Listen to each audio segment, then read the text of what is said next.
অভিনন্দন জানাই টিম ইন্ডিয়াকে। 2024 সালে তারা টি-20 ওয়ার্ল্ড কাপ জিতেছিল এবং 2026 সালে এসেও তার ধারাবাহিকতা বজায় রাখলো। 2026 টি-20 ওয়ার্ল্ড কাপ ফাইনাল জিতেই গেল ইন্ডিয়া। আসসালামু আলাইকুম, বিডিকে ডাটার পক্ষ থেকে আমি রকি আছি আপনাদের সাথে। এই মুহূর্তে যারা আমার এই ভিডিওটি দেখছেন সবাইকে জানাচ্ছি আন্তরিক শুভেচ্ছা এবং অভিনন্দন। ইন্ডিয়া এবং নিউজিল্যান্ড টি-20 ওয়ার্ল্ড কাপ ফাইনাল ম্যাচ। এই ম্যাচকে ঘিরে আমরা যারা ক্রিকেট ফ্যান আছি আমাদের প্রত্যাশা ছিল ম্যাচটা হাড্ডাহাড্ডি লড়াই হবে, কিংবা বলতে পারেন বাঘে সিংহে লড়াই হবে। কিন্তু এই ম্যাচটা বাঘে সিংহে লড়াইও হলো না, হাড্ডাহাড্ডির লড়াইও হলো না। 96 রানে ম্যাচ জিতে নিয়েছে ইন্ডিয়া। দেখেন, ইন্ডিয়া প্রথমে ব্যাক করতে নেমে যেভাবে রান তুলতেছিল আপনাদের মনে আছে কিনা জানি না, পাওয়ার প্লে 6 ওভারে তারা 90-এর উপরে রান তোলে। আমরা ধরেই নিয়েছিলাম এই ম্যাচে মনে হয় 300 রান পূরণ করবে ভারত। কিন্তু তার পরবর্তীতে আপনারা জানেন যে সঞ্জু স্যামসন, ঈশান কিষান আউট হয়ে যাওয়ার পর থেকে কিন্তু ইন্ডিয়ার রানের গতি কমতে থাকে।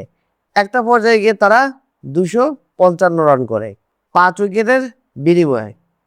তার জবাবে নিউজিল্যান্ড ব্যাটিং করতে নামে। নিউজিল্যান্ড ব্যাটিং করতে নেমেই কি আর বলবো, অ্যালেন একটা ক্যাচ উঠিয়ে দিল, ক্যাচটা মিস করলো।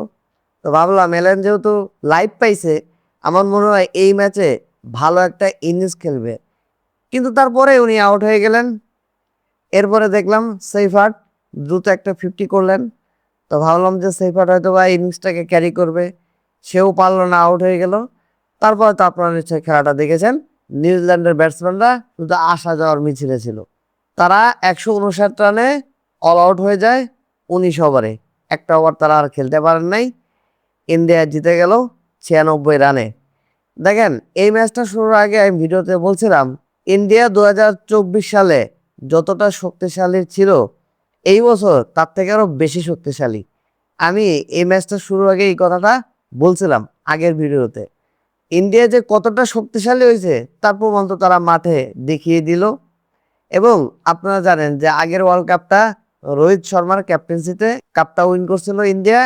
এই বছর সূর্যকুমার যাদবের নেতৃত্বে তারা টি-20 ওয়ার্ল্ড কাপ 2026 জয় করলো। তো ইন্ডিয়ার জন্য রইল শুভকামনা। সবাই ভালো থাকবেন।